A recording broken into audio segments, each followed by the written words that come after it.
Prof. Mahfud MD mengatakan harus menggunakan politik yang berkeadaban. Itu di acara gala dinner kami yang akan melaksanakan Munas. Jangan sampai ada fitnah-fitnah, apalagi menghina lawan politik. Apa maksudnya Prof. Mahfud MD ini? Mengarah kepada siapa ini maksudnya ini? Bagaimana menurut kalian? Apakah mengarah kepada seseorang, apalagi katanya ada lembaga-lembaga survei yang dibeli-beli? Bagaimana menurut kalian? Menurut analisis saya,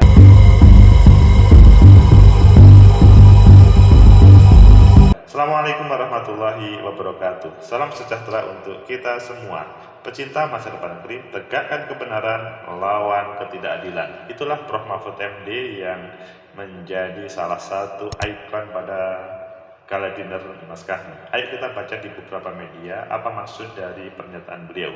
Pertama di Kompas, minta kami terapkan demokrasi berkeadaban. Mahfud tak boleh melakukan fitnah, apalagi menghina lawan politiknya. Oh, ini siapa ini yang diarahkan? Apakah kepada penguasa atau mungkin oposisi ataupun yang lain? Selanjutnya kita geser ke Detik, sebuah pemberitaan yang pada angle yang berbeda. Mahfud MD singgung pihak-pihak yang beli lembaga survei. Wah, ini kalau terjadi maka akan menjadi petaka. Selanjutnya kita geser ke pemberitaan yang lain, bahwa ini agak pelan medianya. Mahfud MD singgung pihak-pihak yang bisa beli lembaga survei itu yang ada di Detik. Ayo kalian pilih yang mana? Ini kok pelan-pelan ini.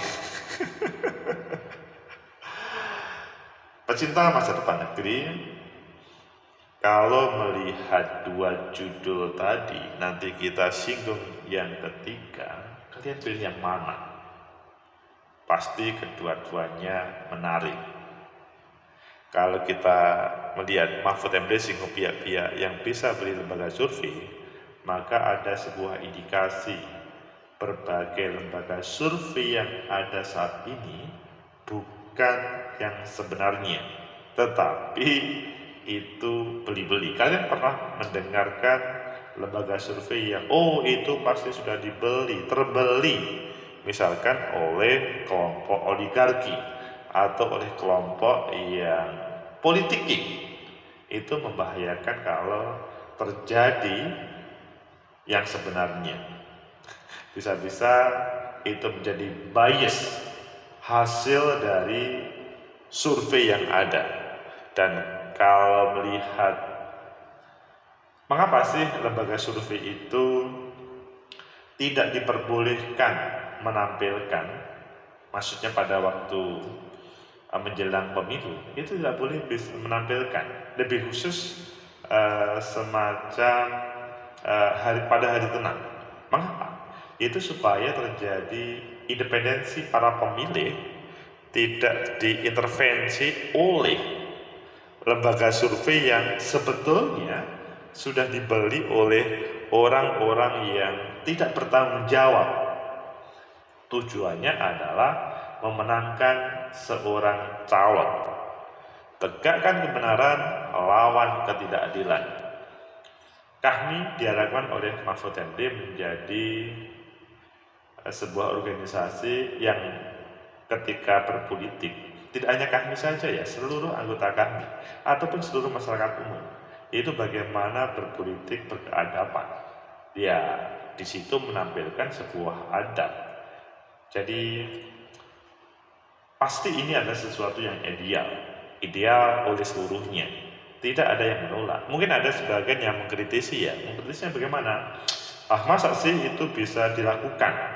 Karena kan kalau melihat perkembangan politik yang ada, sepertinya politik berkeadaban itu sulit terjadi ya. Coba lihat, itu kan sering terjadi yang namanya transaksi dalam politik. Nah, ini membahayakan kalau terjadi. Jadi politik berkeadaban itu bagaimana masyarakat itu ketika memberikan hak pilihnya itu bukan karena atau bukan berdasarkan misalkan transaksi yang ada, tapi karena memang ada sebuah harapan terhadap calon bagaimana membangun negeri ini tanpa ada embel-embel dari ya A, B, C, D itu. Jadi mungkin diceritakan pada pengalaman-pengalaman lampau atau sebetulnya kalau melihat ya orang-orang yang menggunakan politik transaksi, banyak orang yang sudah ditangkap KPK. Rata-rata mereka adalah melakukan politik transaksi. Ada salah satu kepala daerah yang ada di Jawa Tengah, Jawa Barat. Awalnya itu melihat sebagai bupati itu adalah sesuatu, maksudnya jabatannya. Namun yang lebih hebat lagi adalah pikirannya bahwa menjadi bupati itu nanti honornya tinggi. Ketika pada saatnya ditangkap oleh KPK, selanjutnya dia ngomong, ya saya menyesal menjadi kepala daerah ini. Kalau tahu seperti ini, saya tidak akan maju sebagai kepala daerah atau calon kepala daerah. Ini kan sebuah problem ya. Maksudnya, kalau kepala daerah gajinya itu tidak sampai 7 juta, maksudnya gaji formal, maka seharusnya semuanya sudah tahu. Kalian atau saya sendiri ketika maju, sebaiknya sudah tahu apa yang ada di dalamnya, sehingga tidak mudah diintervensi oleh orang-orang, atau kemudian kita itu tidak terlalu menampilkan ego untuk menjadi pemenang dengan pokoknya harus menang dengan berbagai cara. Itu membahayakan terhadap perjalanan perpolitikan. Akhirnya kalian tahu banyak orang yang masuk KPK. Dan kalau kita melihat pesan Prof. Mahfud MD, jangan sampai menjatuhkan lawan politik, atau jangan sampai memberikan semacam perbuatan yang itu jelas dilarang oleh regulasi, atau hal itu tanpa ada dalam regulasi sudah dilarang. Pasti ada sebagian dari kita berpikir, ya memang Prof. Mahfud MD kan orang akademisi, jadi pikirannya begitu. Coba bayangkan Prof. Mahfud MD itu adalah orang politisi. Kalian belum tahu, Prof. Mahfud MD itu memang akademisi, tetapi beliau adalah produk dari politik juga. Kalian kan tahu bahwa pada waktu Gus Dur menjadi presiden, Prof. Mahfud MD ditunjuk juga sebagai salah satu menteri pertahanan. Dialognya dengan Prof. Mahfud MD itu pada waktu ditelepon atau ditawarin Gus Dur menjadi menteri Menpan, Menhan, dipikir ada menteri pertahanan. Kata Gus Dur, bukan, ini adalah menteri pertahanan. Tapi dialog itu menarik kalau kalian mendengarkan secara langsung. Saya tidak mempunyai kapasitas. Kata bahasa Gus Dur kan, saya aja tidak pernah menjadi presiden, sekarang juga bisa menjadi presiden kok. Akhirnya dengan gaya Gus Dur seperti itu, Prof. Mahfud MD bersedia menerima apa yang menjadi tawaran sebagai menteri pertahanan tersebut. Wah, itu yang terjadi. Beda dengan pada kesempatan Pak Jokowi menjadi Menko Polhukam. Tegakkan kebenaran, lawan ketidakadilan. Sehingga kalau melihat apa yang menjadi pesan oleh Prof. Mahfud MD, maka itu sesuatu bagi kita bersama, bahwa dalam berpolitik itu tidak boleh sebetulnya memberikan justifikasi negatif terhadap calon lain,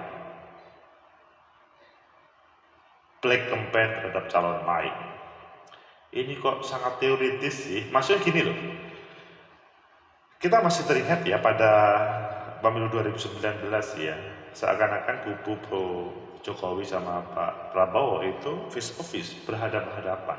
Jangan sampai itu terjadi pada persiapan 2024 ini. Toh pada akhirnya Pak Prabowo pun menjadi bagian dari Pak Jokowi, maksudnya bersedia menjadi bagian.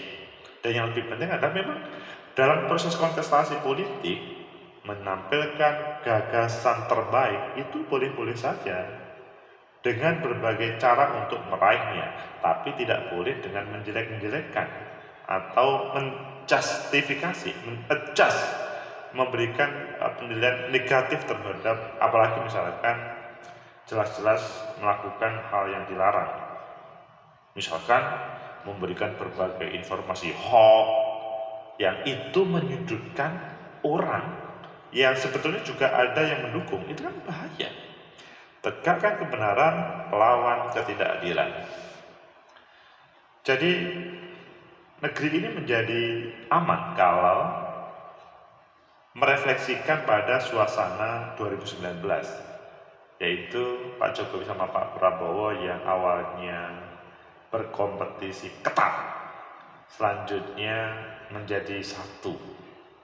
Para pendukungnya yang pro dan kontra, kalian cipung dan kampret, serius dalam memberikan dukungan terhadap Pak Jokowi dan Pak Prabowo, dan pada perkembangannya adalah mereka ditinggal oleh keputusan Pak Prabowo menjadi bagian. Nah, hal ini jangan sampai terulang. Maksudnya, ya hari-hari ini yang muncul, misalkan ada Mas Anies Baswedan yang baik, itu perlu didukung, bukan perlu didukung, perlu mendapat perhatian, apresiasi. Tidak harus menjustifikasi yang negatif dengan dicari-cari. Begitu juga Mas Ganjar Pranowo, Pak Prabowo, Mbak Puan, Mas Erik, Mas Emil, Bu Khofifah. Coba itu dicarikan yang baik-baik saja. Kalau dalam bahasa yang Prof. Mahfud MD, kalau kita fitnah terhadap mereka atau bahkan menghina, maka hal ini tidak bisa menyelesaikan permasalahan, bahkan akan berproses panjang terkait dengan proses fitnah-fitnah itu. Endingnya adalah saling mengadukan ke penegak hukum, misalkan dengan undang-undang ITE ataupun yang lainnya. Kalau itu terjadi, maka proses pembelajaran di negeri ini tidak pernah selesai. Jadi saya berharap agar ini berakhir. Jadi apa yang disampaikan tadi lah, berakhir itu adalah dalam artian bagaimana melakukan fitnah dan menghina lawan politik itu. Jadi sehingga silakan saja berpolitik, tapi tetap harus berkeadaban. Tidak boleh melakukan fitnah, apalagi menghina lawan politik. Kami harus memberikan contoh menjadi teladan yang baik atas politik demokrasi yang berkeadaban di tanah air, menjunjung tinggi nilai dan norma yang berlaku di Indonesia. Dia meminta agar anggota kami tak melakukan fitnah terhadap lawan politiknya. Itu tentunya tidak hanya pada politik kebangsaan di dalam arena Munas, karena itu kan menghadapi, atau kadang itu kan pramunas ya, atau menghadapi Munas lah, satu hari sebelum pembukaan. Jangan sampai ada fitnah-fitnah kepada calon presidium lain. Wah, ini para alumni HMI yang khususnya terlibat menjadi delegasi menjadi perhatian. Jangan sampai memberikan penghinaan atau memberikan bahasanya itu informasi yang mengandung fitnah, apalagi menghina lawan. Toh pada saatnya siapapun yang akan mendapatkan dukungan dari mayoritas akan mendapatkan kemenangan, sehingga perjalanan Munas kami itu akan berjalan dengan baik, apalagi memilih 9 presidium. Begitu juga terkait dengan politik kebangsaan, siapapun presiden nantinya terpilih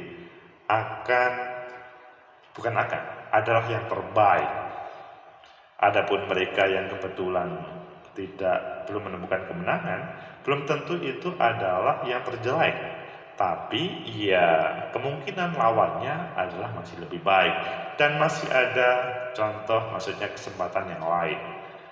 Saya menampilkan misalkan Bu Hovifah itu berkali-kali di Jawa Timur kalah, tapi pada periode ketiga dia bisa memenangkan. Nah, hal itu kan juga bisa ditiru ya. Kalau saat ini kalah, besok menang. Jadi terkait fitnah dan menghina lawan politik itu perlu kita jaga. Semoga bermanfaat. Like, subscribe, comment, and share. Sampai jumpa.